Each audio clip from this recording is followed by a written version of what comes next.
આજ કોણ કે હું દ્વારકા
લલાટે પાટા બાંધ્યા છે, રુદનની ધારો વહે છે. લાય મારા નાના બંધુને પૂછી જો. હે પ્રભુ પાટા બાંધ્યા છે લેલાટ કૃષ્ણ કો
વાતે હે બળદેવ બાણીઓ કેવા હે બળદેવ હળવારી કેવા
તમે શા માટે ક્રોધ કરો છો?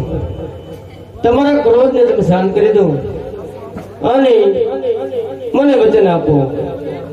આજે દ્વારકાની અંદર શું પ્રસંગ બન્યો છે એની તમે વિસ્તારથી વાત કરું, પણ મારે તમારી સાથે વચનની જરૂર છે. અરે હા કનૈયા, રઘુકુળ રીતિ સદા ચાલી આવી, પ્રાણ જાય પણ બળરામનું વચન ના જાય.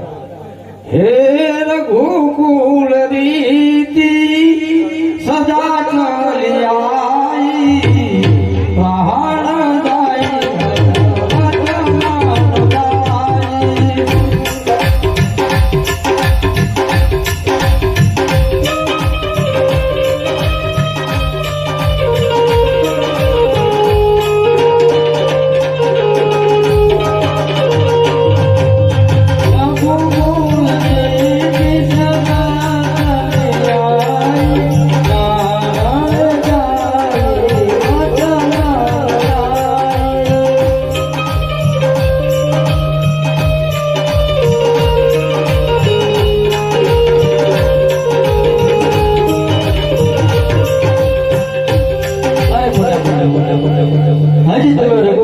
પાળો છો, મને ઘણો આનંદ થાય છે, તો તમે મારી વાત સાંભળો.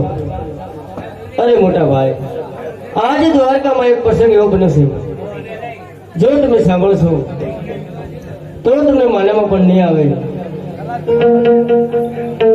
આજે રાજસ્થાન ધરતીની અંદર મહાન રાજા એવા છે કે ઘટો ઘટ મેં મારી ભક્તિ કરી રહ્યા છે. શિવના ભાઈ ઉપાસક છે. ભગવાન ભોળાનાથને વચન આપ્યું કે હે ભક્તરાજ, તમે દ્વારિકામાં જાઓ, દ્વારિકાનો નાથ જરૂર તમારા દુઃખ ભાંગશે. કારણ કે આ ધરતીને માથે એવું પાપ થઈ રહ્યું છે, એની કોઈ સીમા નથી. બેલ નામનો રાક્ષસ 12 ગોળ સુધી મનુષ્ય પક્ષી રહેવા દેતો નથી અને હાકાર મચાવી રહ્યો છે. અદભુતજી મહારાજ દર પૂનમે મારે દ્વારિકામાં પધારે, ભક્તિ કરે, આનંદ મેળવે, પણ એમના અંતર હાથમાંથી એમનું દુઃખનું આવડું પણ સુકાતું નથી. આજે એ મહારાજ એવો હતો, ધરતી પર હાલે તો ધરતી પણ ધરું છે. આજે વચમતી મહારાજના સુકણ કોઈ લેવા રાજી નથી. ખેડૂત ભાઈઓ ખેતી કરવા જતા પાછા વળી જાય, રાયકા ભાઈઓ આણંદ તેડવા જતા પણ પાછા વળી જાય. મારા ભક્ત રાતે બહુ દુઃખ લાગ્યું છે અને મને કહ્યું, હે પ્રભુ, હે દીનાનાથ, મારા વચનનું પાલન કરો, મારા ઘરે જન્મ ધારણ કરો. અજમલજીની ભક્તિ જોઈ હું પરિપૂર્ણ પાવન થઈ ગયો છું. મેં એમને 2 વચન આપ્યા છે. 2 વચનની અંદર તમારે મારે હારે આવવાનું છે. અજમલજી મારા આગળના ઘરે જન્મ ધારણ કરવાનું છે. જો તમે મારે હારે આવવા તૈયાર હોય તો તમે મારે હારે આવવા તૈયાર થઈ જાઓ. હે આજે પોકરણ ગઢની પરજાય મને ગમાતી નથી.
એટલા માટે આપણે બંને ભાઈ હવે આજે હાલતા થઈ જઈએ.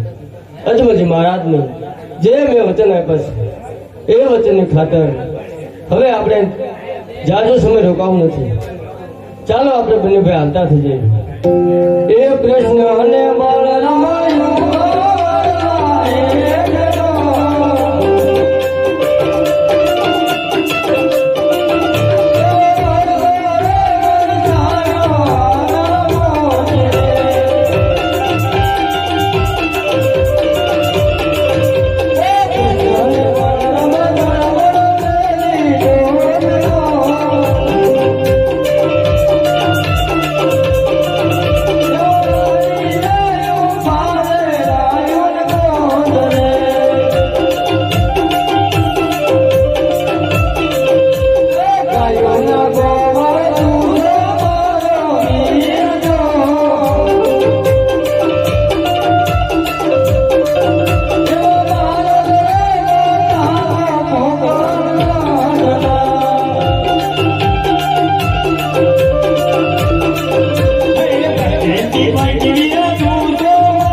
અજમલજી મહારાજના દરબારમાં પગી જશે. પોકળગઢ નગરી અંદર આ ચોકને રાણીયલ ચોક કહેવામાં આવે છે. હવે તમે મારા વચન પ્રમાણે અજમલજી મહારાજના ઘરે જન્મ ધારણ કરો, પણ એ પહેલા આપણે જે દ્વારકાના વસ્ત્રો છે એ હવે મૂકી નવા વસ્ત્રો ધારણ કરવા પડશે. એ મેલી રાતી થી રે વાલે છોડી રે દીધી આ સોનાની દોરી તો છોડી રે દીધી રે વાલે છોડી રે દીધી સોનાની દ્વારકા છોડી રે દીધી.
ધર્મજી મહારાજના ઘરે જઈને ધાર્મિક કરો. અને જેથી તમારી છઠ્ઠી ઉજવશે એ છઠ્ઠીના છઠ્ઠા દિવસો પારણ પડી જઈશ.